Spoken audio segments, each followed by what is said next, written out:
அனைவருக்கும் வணக்கம். இன்றைக்கி நம்ம என்ன பார்க்க போகிறோம் அப்படின்னா, +2 முடித்த மாணவர்கள் அடுத்து என்ன படிக்கலாம் அதை பற்றின ஒரு சின்ன தகவல். எல்லாருக்குமே ஒரு குழப்பம் இருக்கும். மாணவர்கள், பெற்றோர்கள் எல்லாருக்குமே ஒரு குழப்பம் இருக்கும். என்ன படிக்க வைக்கலாம் அப்படின்ட்டு. என்ன படிக்கலாம்னா உங்களுக்கு நிறைய வாய்ப்புகள் இருக்குது.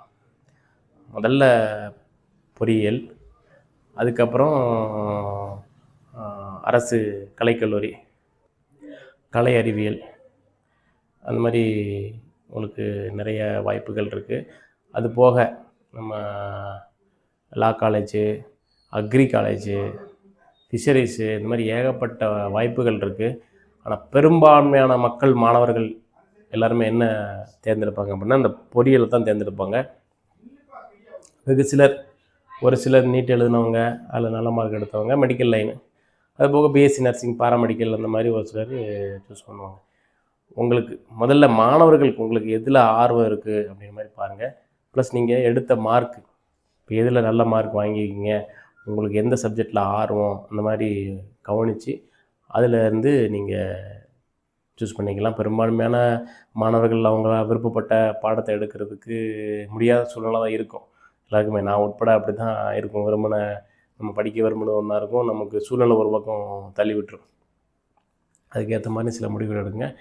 ஃபஸ்ட் இந்த பொறியியல், முதல்ல இந்த பொறியியலை மட்டும் பார்த்துருவோம். அடுத்தடுத்த காணொலிகளில் அடுத்தடுத்த இதை பற்றி பார்த்துருவோம். ஃபஸ்ட்டு பொறியியல், பேசிக்காக இன்ஜினியரிங் அப்படின்னு எடுத்தோன்னா மேஜராக ஒரு 5 டிபார்ட்மெண்ட் இருக்கும்.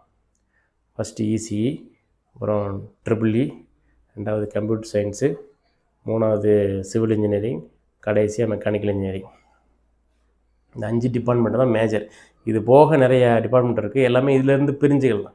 மெக்கட்ரானிக்ஸ் மாதிரி, ஐடி டிபார்ட்மெண்ட்டு, அதுக்கப்புறம் இப்போது வந்து புதுசாக வந்துருக்கிற ஏஐ, டேட்டா சயின்ஸு, இது மாதிரி எல்லாமே இதிலேருந்து பிரிஞ்சு வந்த டிபார்ட்மெண்ட்டுகள். இது 5 மேஜர் டிபார்ட்மெண்ட்ஸ். இதில் நீங்கள் எந்த டிபார்ட்மெண்ட் அப்படின்னு முதல்ல சூஸ் பண்ணிங்க. முதல்ல இன்ஜினியரிங் படிக்க போகிறோம் அப்படின்னு முடிவு பண்ணிடுங்க. அதுக்கப்புறம் எந்த டிபார்ட்மெண்ட் எடுக்க போகிறோங்கிறதையும் முடிவு பண்ணுங்கள். நீங்கள் எல்லோரும் சொல்கிறதையும் கேளுங்க. அவங்க தாய்மாமா சொல்லுவார், அவர் விருப்பப்பட்டதுக்கு, அவருக்கு என்ன தோணுதோ அல்லது அவருக்கு படிக்க முடியாமல் போனது, அவர் படிக்கணும்னு நினச்சது, இந்த மாதிரிலாம் ஏதாவது சொல்லுவாங்க. அப்போ உங்களுக்கு மூத்தோர்கள், அண்ணன்கள் சொல்லுவாங்க. அது மாதிரி நிறைய சொல்லுவாங்க. எல்லோரும் சொல்கிறதையும் கேளுங்க. கேட்டுட்டு நீங்கள் ஒரு முடிவுக்கு வாங்க. நீங்கள் ஒரு டிசிஷன் கேளுங்க. அப்புறம் பெற்றோர்களோட ஃபினான்ஷியல் ஸ்டேஜ், அதாவது பொருளாதார நிலைமையும் கொஞ்சம் யோசிச்சுட்டு அதுக்கேற்ற மாதிரியான படிப்புகளில் நீங்கள் காலேஜுகளை சூஸ் பண்ணுறதுக்கு. ஏன்னா யூனிவர்சிட்டியில் ஒரு 700-800 காலேஜ் இருக்குது. அதுக்கு கீழே அப்படின்னா ஒவ்வொரு காலேஜும் ஒவ்வொரு மாதிரியான ஃபீஸ்கள் இருக்கும்.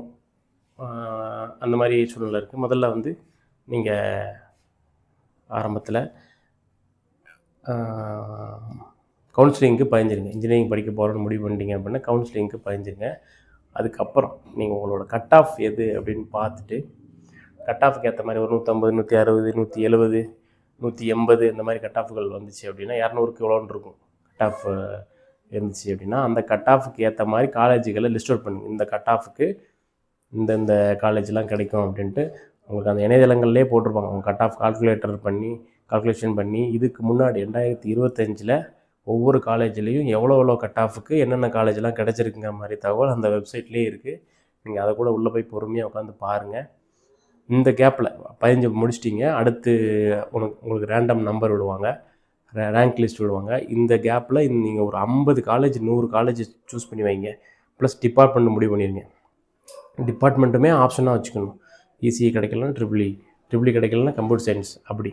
அதாவது மெக்கானிக்கலாக இருந்தால் மெக்கானிக்கல், சிவில், இந்த மாதிரி உங்களுக்கு பிடிச்ச ஆப்ஷன்ஸ் சூஸ் பண்ணி வச்சுக்கோங்க. ஒரு 50 காலேஜ், உங்களுக்கு பிடிச்ச ஒரு 3 டிபார்ட்மெண்ட், அந்த மாதிரி அதுக்குள்ளேயே வர மாதிரி சூஸ் பண்ணி வச்சுக்கோங்க.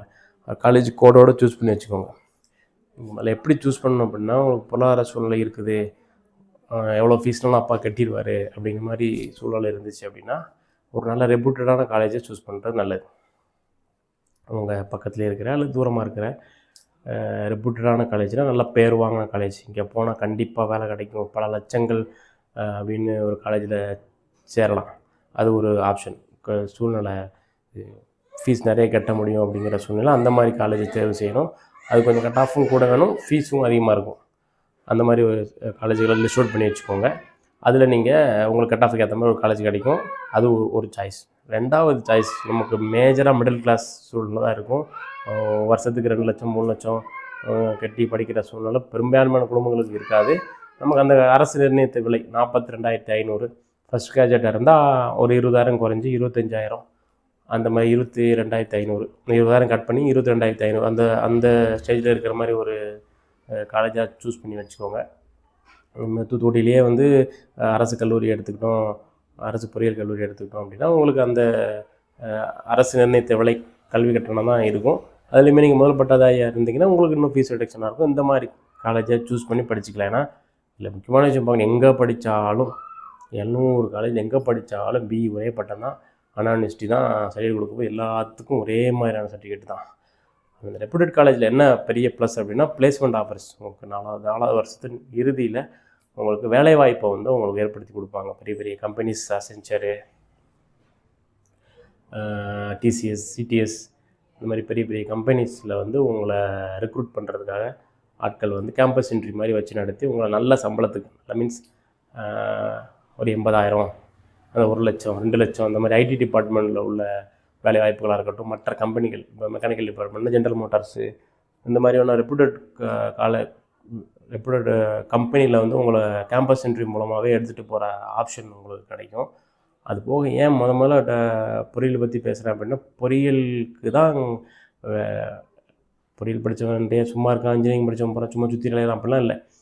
வேலை பெரும்பாலும் இன்ஜினியரிங் முடித்த எல்லாருக்கும் வேலை இருக்கும். ஆனால் சம்பளம் கம்மியாக இருக்கும். பிஇ தான் படிச்சிருப்பான், ஒருத்தன் 8,000க்கு வேலை பார்ப்பான் ஒரு கம்பெனியில். ஆரம்ப காலங்களில் 8,000க்கு 6,000க்கு இந்த மாதிரிலாம் வேலை பார்ப்பாங்க. மெக்கானிக்கல் முடித்தோம் அப்படி வேலை பார்த்துருக்கேன். கண்ணுக்கு இருக்குது. டிப்ளமோ முடித்தவனும் 8,000 வாங்கிட்டு இருப்பான், இன்ஜினியரிங் முடித்தவனும் அதே 8,000 வாங்கிட்டு இருப்பான். அது அந்த அவனோட சூழ்நிலை. அந்த அந்த மாதிரியான நிலைமையும் இருக்குது. ஆனால் இது ஒரு சிலர் படித்து முடிச்சுட்டு நான் இன்ஜினியரு, நான் வந்து 50,000 60,000 சம்பளத்துக்கு தான் போவேன்னு ரொம்ப காத்திருக்கிற சூழ்நிலை இருக்குது. தொடர்ச்சியாக காத்திருக்கிறதுனால என்ன ஆகும் அப்படின்னா, உங்களுக்கு வேலைவாய்ப்பு இல்லாத மாதிரி இன்ஜினியரிங் படித்தவங்களாம் சுற்றிட்டு அலைகிறாங்கிற மாதிரி ஒரு சூழ்நிலை இருக்கும். அதனால்